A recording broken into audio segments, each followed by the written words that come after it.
நண்பர்களே, இன்னைக்கு நான் சமூக அறம் அதை பத்தி பேச போறேன்.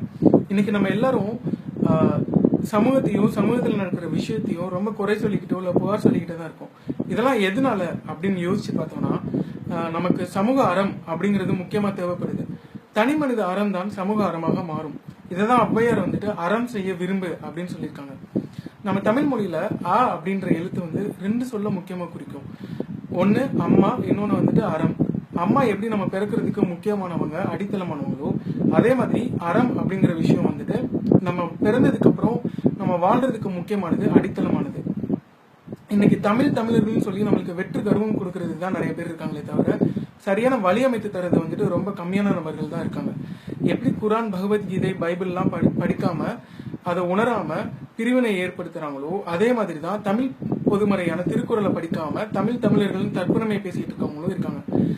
அது ரொம்ப முட்டாள்தனமானது. நம்ம தமிழ் மொழியில தான் ஒரு சொல்ல உணர்ந்து மிக ஆழமா சிந்திக்க முடியும். நான்லாம் உதாரணத்துக்கு பாத்தீங்கன்னா, நான்லாம் யாராவது ஏதாவது சொன்னாங்கன்னா, பெரியவங்களோ இல்ல பக்கத்துல இருக்கவங்களோ ஏதாவது சொன்னாங்கன்னா நான் எதையுமே கேட்க மாட்டேன். அடிபட்டு தான் தெரிஞ்சுக்குவேன். ஏன்னா அவங்க கொடுக்குற விளக்கம் எனக்கு தன்னிறைவா இருக்காது. நான் நிறைய கேள்வி கேட்பேன். அவங்க கொடுக்குற பதிலும் விளக்கமும் எனக்கு தன்னிறைவா இருக்காது. ஆனா திருவள்ளுவர் அப்படி கிடையாது.